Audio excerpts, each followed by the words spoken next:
नमस्कार, मैं हूं बालकृष्ण थरेजा। आप देख रहे हैं डेली लाइव। आइए शुरुआत करते हैं आज के मुख्य समाचारों की। नेशनल हाईवे के लिए अधिकृत की गई भूमि का उचित मुआवजा दिलवाने की मांग। NH 754 के किसानों ने कलेक्ट्रेट पर प्रदर्शन कर सौंपा ज्ञापन। कांग्रेस ने राष्ट्रव्यापी आह्वान पर कलेक्टर के माध्यम से राष्ट्रपति को भेजा ज्ञापन। देश के तमाम नागरिकों का निःशुल्क वैक्सीनेशन करवाने की मांग। पुलिस एवं प्रशासनिक अधिकारियों ने सुनिश्चित करवाई कोरोना गाइडलाइन की पालना। निर्धारित समय बाद खुली पाई गई दुकानों के खिलाफ की गई कार्रवाई। नगर परिषद के अस्थायी कर्मचारियों ने स्थायी करने की मांग को लेकर मुख्यमंत्री को प्रेषित किया ज्ञापन। राजकीय जिला चिकित्सालय के बाहर अज्ञात व्यक्ति की लाश बरामद। लाश को मोर्चरी में रखवा शिनाख्त के कार्य में जुटी पुलिस। टाउन स्थित नेहरू मेमोरियल कॉलेज में आपदा को अवसर में बदलने की कवायद। कॉलेज परिसर को हरा भरा बनाने में जुटे विद्यार्थी। और अब समाचार विस्तार से। नेशनल हाईवे संख्या 754 के लिए अधिकृत भूमि का उचित मुआवजा देने की मांग को लेकर किसानों ने संघर्ष समिति के बैनर तले शुक्रवार को जिला कलेक्ट्रेट पर प्रदर्शन कर ज्ञापन सौंपा।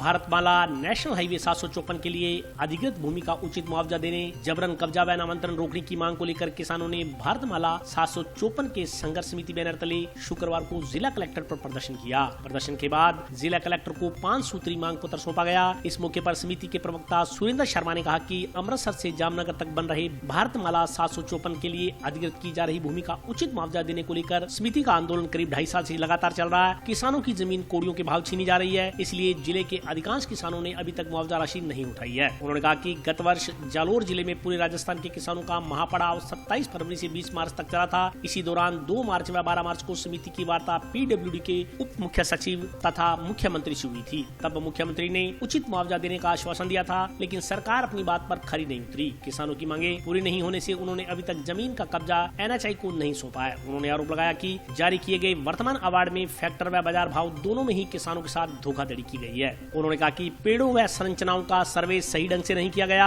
अब मुआवजा भुगतान के बिना ही जमीनों का नामांतरण NHI के नाम से किए जाने की भी बात सामने आ रही है। कई जगह NH के कर्मचारी व ठेकेदार मिलकर किसानों के साथ जबरदस्ती कर रहे हैं तथा किसानों को झूठे मुकदमों में फंसाने की धमकी दी जा रही है। समिति ने जिला कलेक्टर को ज्ञापन सौंप मांग की कि उचित मुआवजे की मांग का शीघ्र समाधान कर मुआवजा दिलवाया जाए, ताकि किसान कम से कम उतनी जमीन अन्यत्र खरीद सके। इसके अलावा पेड़ों व संरचनाओं का सही ढंग से सर्वे किया जाए। रास्तों व सिंचाई खालों का समुचित समाधान कर किसानों को सही जानकारी दी जाए। जिन किसानों ने मुआवजा राशि नहीं उठाई है, उनका नामांतरण तुरंत प्रभाव से रोका जाए। साथ ही किसानों के साथ जोर जबरदस्ती न करके NH व ठेकेदारों को पाबंद किया जाए। इस मौके पर समिति अध्यक्ष दलीप सिंपा, रामेश्वर लाल, बीरबल दास, पालाराम सहित कई किसान मौजूद रहे।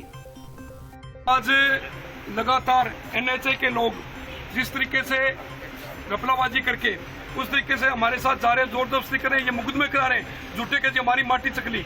हम आज कलेक्टर साहब नए कलेक्टर आए, हम इनको कहने आए थे। कलेक्टर साहब ने तो बात ठीक की। हम इनको कहने हैं जब तक बाजार भाव से 4 गुना नहीं मिलेगा हम पैसा नहीं लेंगे, और पैसा 4 गुना हिसाब से बाजार भाव से लेंगे। और दूसरा अभी एक देखना है ये कि हमने यहाँ के लोकल जो MP है, MLA है, चाहे वो कांग्रेस से चाहे BJP से, सबके पास चले गए। अब हरियाणा पंजाब में चल रहा है, पंजाब में कांग्रेस की सरकार है, वो करने जा रही है। उनकी वार्ता होगी, वो कह रही थी बाजार भाव के आपको 4 गुना मिलेंगे। हरियाणा में 4 के 86 लाख रुपए मिल गए, 40 के 86। तो हमारे कौन सा हमने गलती कर दी? अरे हमारी जमीन जा रही है 9, 10, 15, 20 लाख की जमीन हमारी, आप 3 लाख में लेना चाहते हो, ये कतई बर्दाश्त नहीं करेंगे। आज के बाद हम जितने भी क्षेत्र के अंदर, इस क्षेत्र में MP MLA चाहे वो BJP सम्मिलित हो, चाहे राज्य का हो चाहे सेंटर का हो, हम उसका विरोध करेंगे। आज के बाद यहाँ कोई मंत्री आएगा उसको काले झंडे दिखाएंगे। दूसरा, जैसे ही कोरोना काल टूटती है, कोरोना काल के जस्ट बाद हम मुख्यमंत्री आवास जयपुर की तरफ घेराव करेंगे। और जब तक बाजार भाव से 4 गुना नहीं मिलेगा हम उस जगह को नहीं छोड़ेंगे, क्योंकि कोरोना तो आ गया। चाहे कोरोना से मरे चाहे वैसे मरे, किसान तो मरा पड़ा है। चाहे कोरोना से मर गया तो भी मर गया, अगर जमीन चली गई तो वैसे ही मर गया। अब कोरोना से क्या डरना? हमने बहुत कोरोना का साथ दिया है। 2 साल धरना चलने के बाद भी हमने यहाँ पे उठाया, इनके कहने से लगातार हमारे धरने चले कोरोना काल के दौरान। लेकिन सरकार ने ये कहा कोरोना काल उठ जाओ, हमें मिट्टी गोली देके वहाँ से खड़े कर देती है। अब खड़े नहीं होंगे, मुकाबला होगा, ये कहना। ये हमारे राज्य के अंदर जो इस समय लॉकडाउन लगा हुआ है कोरोना काल के अंदर, हम लोग आंदोलन को स्थगित करके आराम से घर बैठे हुए थे। लेकिन इस बीच हमें जानकारी मिली कि NH वाले जबरदन नामांतरण कर रहे हैं हमारी जमीनों का और जबरन कब्जा लेने की कोशिश इन्होंने तैयारी पूरी कर ली है। तो आज हम कलेक्टर साहब को यह ज्ञापन देने के लिए आए हैं। हमें पता लगा है कि कलेक्टर साहब जमीन से जुड़े हुए हैं, हमारी तरह से मध्यम वर्गीय परिवार से आए हैं, तो हमें इनसे बहुत उम्मीदें हैं। हमने उनको स्पष्ट बता दिया है कि एक तो ये नामांतरण रोका जाए, साझे खाते और एकल खाते किसी का भी ध्यान नहीं रखा जा रहा है, जमीन एनएच के नाम चढ़ाई जा रही है और जबरन कब्जा लेने की कोशिश की जा रही है। तो हम स्पष्ट चेतावनी देने के लिए आए हैं, जब तक हमारा मुआवजा बाजार भाव से 4 गुना नहीं मिलेगा और जब तक उचित मुआवजा नहीं मिलेगा, न तो हम मुआवजे की राशि उठाने वाले हैं, न हम हमारी जमीनों का कब्जा देने वाले हैं। चाहे किसी भी तरह से हो जाए, हम आर पार की लड़ाई लड़ने के तैयार हैं। और इस 8 तारीख के बाद में हमने एमपी और हमारे एमएलए को सबको देख लिया है, कोई हमारी सहायता नहीं कर रहा है। इसलिए इस 8 तारीख के बाद में इस जिले के अंदर उनका पूर्ण बहिष्कार किया जाएगा। जहां भी उनका प्रोग्राम होगा हम उनका घेराव करेंगे और उनको काले झंडे दिखाएंगे। और इस कोरोना काल के समाप्त होने के बाद में हम जयपुर पड़ाव लगाएंगे मुख्यमंत्री के आवास के आगे, और जब तक हमारी मांग पूरी नहीं हो जाती तब तक वहां से उठेंगे नहीं। यही हमारा प्रतिदिन 1 करोड़ लोगों का वैक्सीनेशन सुनिश्चित करवाने तथा भारत के प्रत्येक नागरिक को निःशुल्क टीका लगवाने की मांग को लेकर कांग्रेस कार्यकर्ताओं ने राष्ट्रपति के नाम का ज्ञापन जिला कलेक्टर को सौंपा। जिला कांग्रेस कमेटी के जिला अध्यक्ष केसी बिश्नोई के नेतृत्व में कांग्रेस कार्यकर्ताओं ने आज राष्ट्रपति के नाम का ज्ञापन जिला कलेक्टर को सौंपा। ज्ञापन में प्रतिदिन 1 करोड़ वैक्सीनेशन सुनिश्चित करने व भारत के प्रत्येक नागरिक को मुफ्त वैक्सीनेशन दिलवाने की मांग की गई है। ज्ञापन में कहा गया है कि कोरोना बीमारी ने प्रत्येक भारतीय परिवार को अप्रत्याशित रूप से पीड़ा दी है। दुख की बात यह है कि केंद्र सरकार ने कोरोना से लड़ने की अपनी जिम्मेदारी से पल्ला झाड़ लिया है। लोगों को उनके हाल पर छोड़ दिया गया है। सच्चाई यह है कि केंद्र ने भाजपा सरकार कोरोना के आपराधिक कुप्रबंधन की दोषी है। ज्ञापन में कहा गया है कि विकराल कोरोना महामारी के बीच वैक्सीनेशन ही एकमात्र सुरक्षित उपाय है। केंद्र सरकार की वैक्सीनेशन की रणनीति भारी भूलों भरी है। ज्ञापन में आरोप लगाया गया है कि केंद्र की भाजपा सरकार ने वैक्सीनेशन की योजना बनाने का अपना कर्तव्य ही भुला दिया है। केंद्र सरकार निंदनीय रूप से वैक्सीनेशन की खरीद से बेखबर हो रही है। केंद्र सरकार ने जानबूझकर एक डिजिटल डिवाइड पैदा किया, जिससे वैक्सीनेशन की प्रक्रिया धीमी हो गई है। ज्ञापन में कहा गया है कि जिस रफ्तार से वैक्सीन लगाई जा रही है, उससे पूरे देश की जनता को वैक्सीन लगवाने में 3 साल से भी अधिक का समय लग जाएगा। यदि ऐसे ही धीमी गति से वैक्सीनेशन का कार्य चलता रहा तो नागरिकों को कोरोना की तीसरी लहर का सामना भी करना पड़ेगा। ज्ञापन में कहा गया है कि 31 दिसंबर 2021 तक या उससे पहले 15 साल से अधिक आयु के पूरी वयस्क जनसंख्या को वैक्सीन लगाने का काम पूरा करने की जरूरत है। देश के नागरिकों का बचाव करने का यही एकमात्र रास्ता है। ज्ञापन के अनुसार एक दिन में कम से कम 1 करोड़ लोगों को वैक्सीन लगाई जाए। फिलहाल एक दिन में औसतन 10 लाख लोगों को ही वैक्सीन लगाई जा रही है। ज्ञापन देने वालों में पूर्व सांसद भरतराम मेघवाल, पूर्व पंचायत समिति प्रधान दयाराम जाखड़, पूर्व कांग्रेस जिलाध्यक्ष सुरेंद्र दादरी, कांग्रेस नेत्री शबनम गोदारा, गुरमीत चंद्रा, नोहर विधायक अमित चचाण, राजेंद्र बैद सहित अन्य कार्यकर्ता उपस्थित रहे। आज कांग्रेस पार्टी की तरफ से पूरे देश के अंदर हमारे राष्ट्रीय अध्यक्षा श्रीमती सोनिया गांधी, हमारे युवा नेता आदरणीय राहुल गांधी जी के आह्वान पर पूरे देश में हमने राष्ट्रपति के नाम ज्ञापन दिया है। जो कोरोना महामारी फैल रही है, इस बीमारी से आम जनता को राहत मिले, सभी को टीकाकरण हो, वैक्सीनेशन लगे और केंद्र सरकार जो है आम आदमी के साथ पूरे देश को इस महामारी के अंदर खुला छोड़ दिया और आप पल्ला झाड़ गए और प्रत्येक राज्य को ये कहा गया है कि आप टीकाकरण अपने स्वयं के विवेक पर, स्वयं के सहयोग से, स्वयं के खर्चे से लगाएं। मैं धन्यवाद देता हूं आदरणीय हमारे मुख्यमंत्री अशोक गहलोत जी को, जिन्होंने ये वायदा किया है कि मैं राजस्थान के अंदर किसी भी युवा को बगैर वैक्सीनेशन के नहीं रहने दूंगा। चाहे कितना भी पैसा लगे, चाहे विकास का सारा पैसा लगाना पड़े, तो भी मैं पूरे राजस्थान को टीकाकरण करवाऊंगा, किसी को इससे वंचित नहीं रहने दूंगा। पहला देश का प्रधानमंत्री है जिसने देश को इस महामारी में आग में ढकेलने का काम किया और आपकी खुद की जिम्मेवारियों से पल्ला झाड़ रहे हैं। ये पहली बार देश में हो रहा है। प्रधानमंत्री जी का ये कर्तव्य बनता है कि ऐसी महामारी के अंदर पूरे देश को एकजुट रख करके और हर व्यक्ति को, हर नागरिक को वैक्सीनेशन करवाए, टीका लगवाए, जिससे आम आदमी की जान बच सके। अब कांग्रेस पार्टी की तरफ से हमने ये आग्रह किया है केंद्र सरकार को, प्रधानमंत्री नरेंद्र मोदी को, कि प्रतिदिन 1 करोड़ वैक्सीनेशन की व्यवस्था करें और हर भारत के नागरिक को मुफ्त के अंदर वैक्सीनेशन कराएं, टीका लगाएं, जिससे आम आदमी की जान बच सके। कांग्रेस कमेटी के निर्देशानुसार प्रदेश कांग्रेस कमेटी के आह्वान पर मानगढ़ जिले के कांग्रेस प्रतिनिधियों द्वारा माननीय कलेक्टर महोदय को राष्ट्रपति महोदय के नाम ज्ञापन सौंपा गया, जिसके तहत यह मांग की गई है कि कोविड वैक्सीन निःशुल्क उपलब्ध कराई जाए। कोरोना की दूसरी लहर काफ़ी चिंताजनक रही। पूरे राजस्थान में हमारे लोकप्रिय मुख्यमंत्री जी ने अच्छा प्रबंधन किया, निःशुल्क इलाज तक उपलब्ध कराया, लेकिन ये केंद्र सरकार का दायित्व बनता है कि वो प्रत्येक राज्य में निःशुल्क ये वैक्सीन उपलब्ध कराए। उन्होंने अलग अलग कंपनियों के अलग अलग रेट निर्धारित कर दिए। हालांकि राज्य सरकार पर आर्थिक बोझ अधिक आया, फिर भी माननीय मुख्यमंत्री जी ने इस कोरोना दूसरी लहर के दौरान पूरा प्रबंधन एक अच्छी तरह से किया। हम मांग करते राष्ट्रपति महोदय के से कि आप मोदी जी को निर्देश दें और एक कोविड वैक्सीन निःशुल्क उपलब्ध करवाई जाए। लेकिन मेरी जानकारी में नहीं है, अगर ऐसी बात है तो हम बात करेंगे माननीय शिक्षा मंत्री रघु शर्मा जी से, उनके अधिकारियों से। कोरोना गाइडलाइन की पालना सुनिश्चित करवाने के लिए पुलिस एवं प्रशासनिक अधिकारियों ने आज टाउन एवं जंक्शन के बाजारों का दौरा किया। इस दौरान बिना अनुमति खुली दुकानों के चालान काटे गए।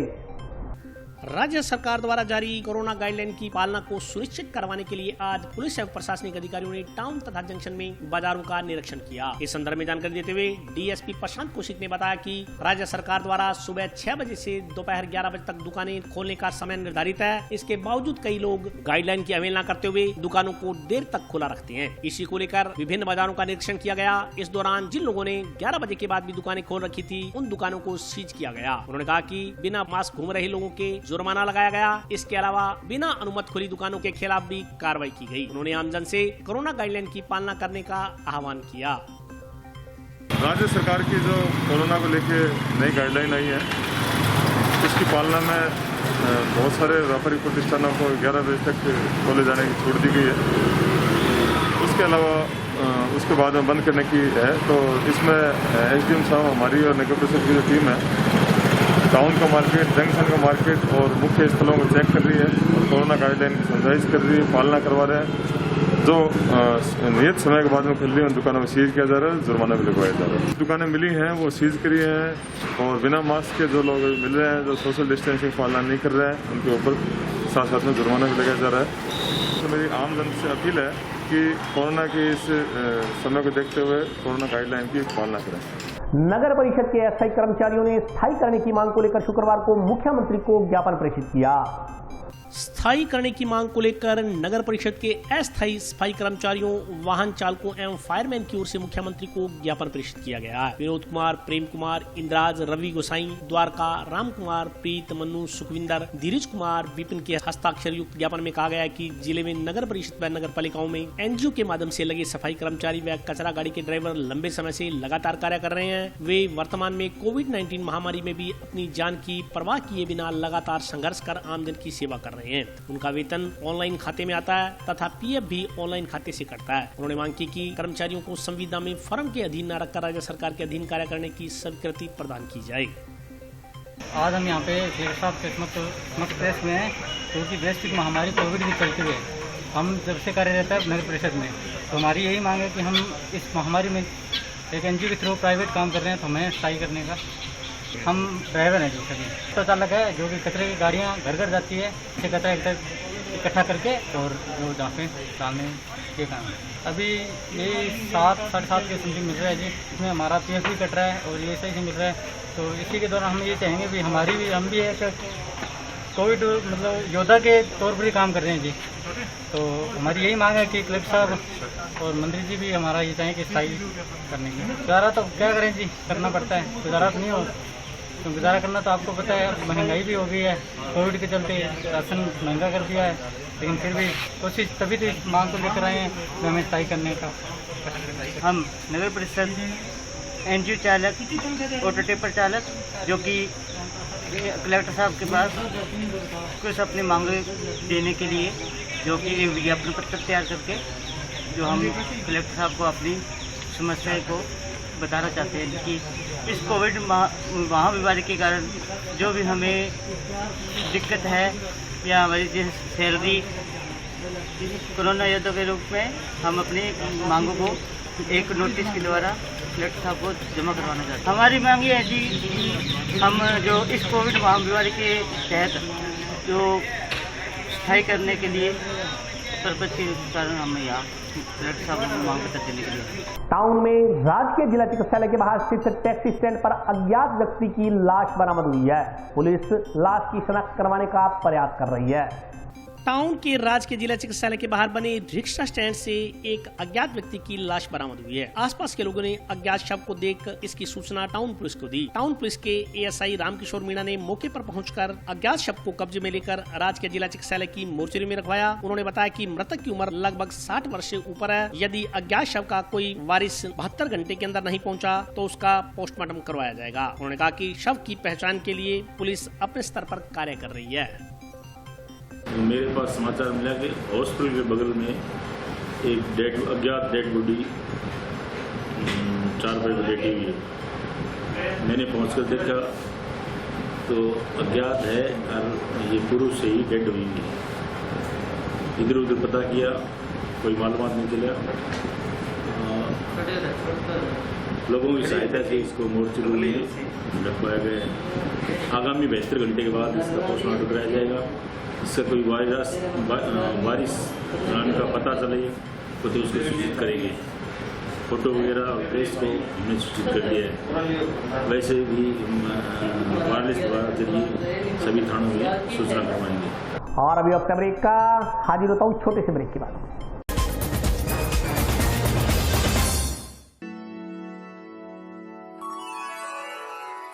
यूं तो कई बार मुझे हंसते देखा है,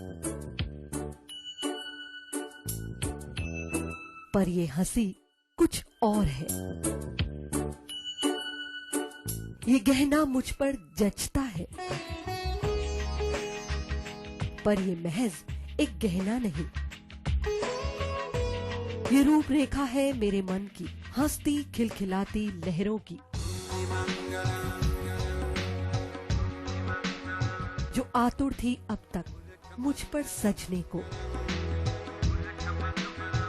इसलिए ये गहना ही मेरा सच्चा श्रृंगार है, श्रृंगार है, श्रृंगार है।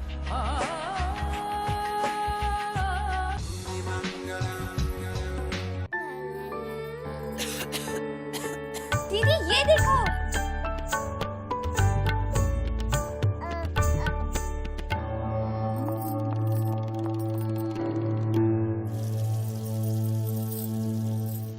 नोवेल कोरोना वायरस बीमारी को फैलने से रोका जा सकता है।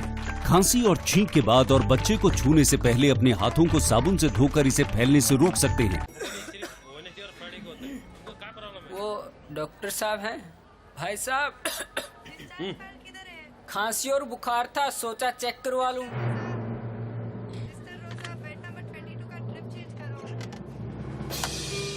नोवेल कोरोना वायरस बीमारी को फैलने से रोका जा सकता है। बुखार के साथ खांसी और छींक होने पर तुरंत नजदीकी हेल्थ क्लिनिक या केंद्र जाएं। ब्रेक के बाद स्वागत है। आइए नजर डालते हैं अगले समाचारों पर। टाउन स्थित नेहरू मेमोरियल कॉलेज के विद्यार्थियों द्वारा आपदा को अवसर में तब्दील करने का प्रयास किया जा रहा है। इस दौरान महाविद्यालय को हरा भरा बनाने का काम किया जा रहा है। नेहरू मेमोरियल कॉलेज के विद्यार्थी आपदा को अवसर में बदलने का प्रयास कर रहे हैं। इसी क्रम में महाविद्यालय बंद होने के बावजूद एनएसएस के छात्रों द्वारा कॉलेज में लगे पेड़ों की छटाई की जा रही है। इसके अलावा खेल मैदानों को भी पानी आदि देकर दुरुस्त किया जा रहा है। इस संदर्भ में जानकारी देते हुए नेहरू मेमोरियल पीजी कॉलेज के प्राचार्य नरेंद्र भांबू ने उम्मीद जताई कि कोरोना महामारी से शीघ्र ही निजात मिलेगी तथा विद्यालय महाविद्यालय शिक्षा के लिए पुनः खुल सकेंगे। उन्होंने कहा कि इसी उम्मीद के साथ महाविद्यालय में तैयारियां की जा रही हैं ताकि जब भी महाविद्यालय खुले विद्यार्थियों को बेहतर माहौल मिल सके। उन्होंने कहा कि महाविद्यालय में स्थित लाइब्रेरी को भी दुरुस्त किया जा रहा है, किताबों को करीने से सजाया जा रहा है। इसके अलावा ई लाइब्रेरी बनाने की दिशा में भी काम किया जा रहा है। उन्होंने जानकारी दी कि हनुमानगढ़ जिले में फिलहाल कोई भी ऑनलाइन परीक्षा केंद्र नहीं है। इस दिशा में कार्य करते हुए नेहरू मेमोरियल कॉलेज की ओर से 45 कंप्यूटरों की खरीद की गई है। उन्होंने कहा कि 5 कंप्यूटर और खरीदे जाने हैं। इसके बाद 50 कंप्यूटरों से विद्यार्थियों से ऑनलाइन परीक्षा लेने का प्रयास होगा। उन्होंने कहा कि ऑनलाइन परीक्षा से सुविधा यह मिलेगी कि कोरोना काल में जो भी विद्यार्थी ऑनलाइन परीक्षा देना चाहेगा वह ऑनलाइन परीक्षा दे सकेगा। लॉकडाउन में हम तो इसको अवसर में परिवर्तित करने की कोशिश कर रहे हैं कि आने वाले समय में बच्चों को बेहतर हम शिक्षा दे सकें। जब भी लॉकडाउन खुलेगा, ये महामारी सदा के लिए तो नहीं होगी। निश्चित रूप से महाविद्यालय में बच्चे आएंगे, पढ़ेंगे, तो इसके लिए हम पर्यावरण पर विशेष रूप से ध्यान दे रहे हैं कि महाविद्यालय में जो पौधे खड़े हैं उनकी कटाई, छटाई, सफाई, और जो कोई बेकार की चीज़ें हैं या कुछ और है उनको प्रत्येक कमरे को साफ सुथरा रखना, प्रत्येक हमारे लैब को ठीक रखना। और नहर आई हुई है, हमने अंडरग्राउंड पाइपलाइन बिछा रखी है, सभी पौधों को पानी देना, गुडाई करना, निराई करना, ये प्रक्रिया हम पर्यावरण को शुद्ध करने के लिए हम एक तो ये प्रक्रिया अपनाएंगे। दूसरा, महाराजा गंगा सिंह विश्वविद्यालय ने अभी फार्म स्नातकोत्तर MA, MSc, MCOM के परीक्षा फार्म भरवाने की अभी 15 तारीख तक डेट है। उसको भी हम महाविद्यालय में जमा कर रहे हैं और उसको छंटी करके और महाविद्यालय में भेजने की तैयारी कर रहे हैं। इधर लाइब्रेरी को भी हम कोशिश कर रहे हैं कि लाइब्रेरी जो हम ई लाइब्रेरी बनाने की चेष्टा कर रहे थे, उस ई लाइब्रेरी बनाने की तरफ भी हमारे कुछ कदम है कि रोज़ कुछ 200-400 बुक्स को हम कुछ कटी फटी बुक्स का जिल चढ़ाएँ, उनको तैयारी में लेके आएँ ताकि बच्चों को आगे आने में सुविधा मिले, बच्चों को पढ़ाई में। वो जिस प्रकार की बुक्स हमारे पास 45,000 बुक्स का संग्रह है, सारी वो ई लाइब्रेरी के रूप में स्थापित हो जाए, डिजिटल हो जाए लाइब्रेरी। उसके लिए प्रयत्नशील हम कोशिश कर रहे हैं कि वो सब चीज़ें हो जाए। एक हमारा सबसे बड़ा अभियान जो इस समय हम चलाए हुए हैं इस लॉकडाउन के अंदर, वो ये है कि हम ये चाह रहे हैं कि हनुमानगढ़ जिले में कोई भी ऑनलाइन परीक्षा केंद्र नहीं है। हमने लगभग नए 8th जनरेशन के 45 कंप्यूटर हमने खरीद लिए और 5 कंप्यूटर हम और खरीदेंगे। 50 का हम ऑनलाइन परीक्षा केंद्र बनाएंगे। हमारे पास ICT लैब है और 8th जनरेशन के हमारे पास 45 कंप्यूटर्स हमने परचेज किए हुए हैं। ऑनलाइन परीक्षा केंद्र से भविष्य में जो भी कोई विद्यार्थी इस कोरोना महामारी के अंदर परीक्षा देना चाहते हों तो मतलब वो कुछ ऑप्शन शायद यूनिवर्सिटी देगी कि मतलब आप बच्चा कोई परीक्षा देना चाहे तो वो दे, तो हम उसके लिए उसकी ऑनलाइन परीक्षा ले सके, ऐसी व्यवस्था हम शीघ्र ही करते हैं। कोरोना महामारी से आमजन को सचेत करने के उद्देश्य को लेकर जंक्शन स्थित रोडवेज डिपो के नजदीक जन जागरूकता रैली निकाली गई।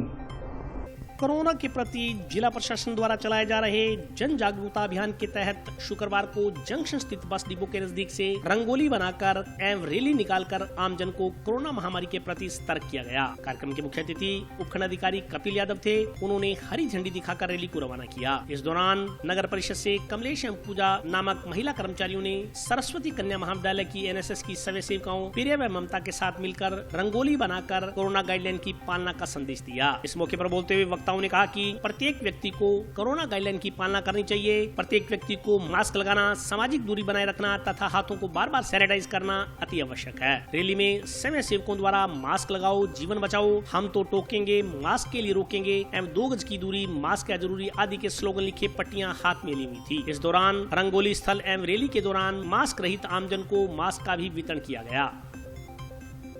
नगर काउंसिल और दोनों का प्रोग्राम है। कोरोना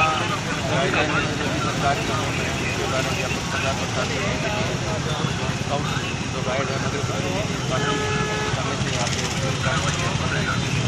नगर आज रंगोली कार्यक्रम और यात्रा का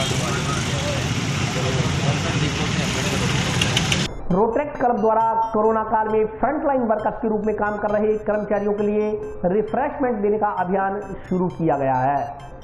रोटरेक्ट क्लब की ओर से पुलिस तथा प्रशासनिक कर्मचारियों के लिए रिफ्रेशमेंट शुरू करने का निर्णय लिया गया। इस अभियान की शुरुआत शुक्रवार को की गई। रोटरेक्ट क्लब के सदस्यों ने बताया कि कोरोना काल में पुलिस तथा प्रशासन के कर्मचारी फ्रंटलाइन वर्कर के तौर पर काम कर रहे हैं। वे विभिन्न चौक चौराहों पर ड्यूटियों पर तैनात हैं। ऐसे में चिलचिलाती धूप में उन्हें रिफ्रेशमेंट की जरूरत पड़ती है। उनकी इसी जरूरत को महसूस करते हुए रोटरेक्ट क्लब ने शुक्रवार से रिफ्रेशमेंट देने का अभियान शुरू किया है। उन्होंने कहा कि जब तक कोरोना काल चलता रहेगा, रोटरेक्ट क्लब कर्मचारियों की सहायता में जुटा रहेगा।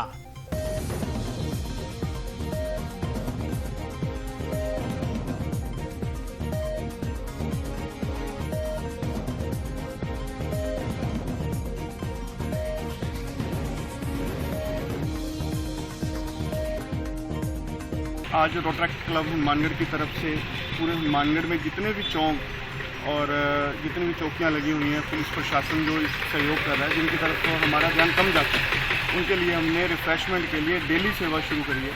हमारा जितना पूरा क्लब इसके लिए जारी रखेगा, पानी, चाय, रिफ़्रेशमेंट। आज हमने रिफ़्रेशमेंट दी और अगला जब तक कोरोना और ये लॉकडाउन चलता रहेगा तब तक उनका सहयोग करते रहेंगे। और इनके लिए हम स्पेशल ये भी बोला कि हमारे नंबर दिए हुए हैं, जो स्पेशल चीज़ की जरूरत है तो वो भी हम अवेलेबल है। हमारे रोटरैक्ट क्लब हनुमानगढ़ की तरफ से जो हमारे प्रशासन के लोग हैं, जो अपने हनुमानगढ़ के जनता की सेवा में अपना पूरा टाइम निकाल रहे हैं, उनकी कुछ मदद के लिए हम यहाँ आए, उन्हें रिफ्रेशमेंट कुछ देने के लिए। ये हमारा चलता रहेगा जी, जब तक कोरोना काल रहेगा तब तक ये अभियान रहेगा। और आज के लिए बस इतना ही। कल फिर हाजिर होता हूँ नए समाचारों के साथ, तब तक के लिए नमस्कार।